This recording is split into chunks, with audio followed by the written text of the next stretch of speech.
প্রিয় অষ্টম শ্রেণীর শিক্ষার্থীরা, শুভেচ্ছা নিও। আজকে আমি তোমাদের বাংলাদেশ ও বিশ্ব পরিচয় বিষয়ের নতুন বই থেকে ষষ্ঠ অধ্যায় এর ৬৮ পৃষ্ঠার কাজ সমাধান করে দেব। প্রথমে তোমাদের বলবো, যারা আমার চ্যানেলটি সাবস্ক্রাইব করো না তারা আমার চ্যানেলটি সাবস্ক্রাইব করবে এবং আমার সাথে থাকবে। তাহলে চলো আমরা ক্লাস শুরু করি। বাংলাদেশ ও বিশ্ব পরিচয়, পৃষ্ঠা নং ৬৮, কাজ।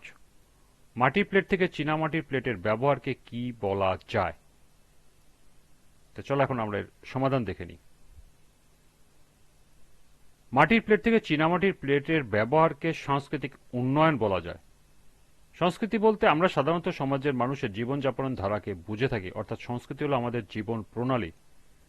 জীবন ও জীবিকার প্রয়োজনে মানুষ ব্যবহার্য ও ভোগের সামগ্রী অর্থাৎ চিন্তা চেতনায় যখন পরিবর্তন লক্ষ্য করা যায় তখন তাকে বলা হয় সাংস্কৃতিক উন্নয়ন। সাংস্কৃতিক বস্তুগত ও অবস্তুগত উপাদানের ইতিবাচক ও ঊর্ধ্বমুখী পরিবর্তন সাংস্কৃতিক উন্নয়ন ঘটাচ্ছে, বিশেষ করে প্রযুক্তির এক্ষেত্রে বিপ্লব ঘটিয়েছে। এছাড়া শিক্ষা, চিকিৎসা, কৃষি, গবেষণা, খেলাধুলা, বিনোদন, রাজনীতি, শিল্প সাহিত্য, বৈদেশিক সম্পর্ক ও বাণিজ্য, শিল্প কারখানা, নারী পুরুষের সম্পর্ক ইত্যাদি ক্ষেত্রেও সাংস্কৃতিক উন্নয়ন ঘটেছে।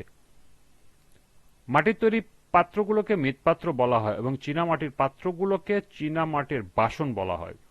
বিশ্বের উন্নত দেশে অনুকরণের প্রচলিত ধারার তৈজসপত্রের সাথে আধুনিক ধারার তৈজসপত্রের ব্যবহার করা হচ্ছে।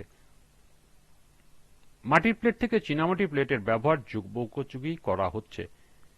বিভিন্ন মাধ্যমে সংস্কৃতির বিস্তার ঘটছে দ্রুত এবং জনগণের সচেতনতা বৃদ্ধি পাচ্ছে, ফলে তাদের আচরণে কাঙ্ক্ষিত পরিবর্তন ঘটছে।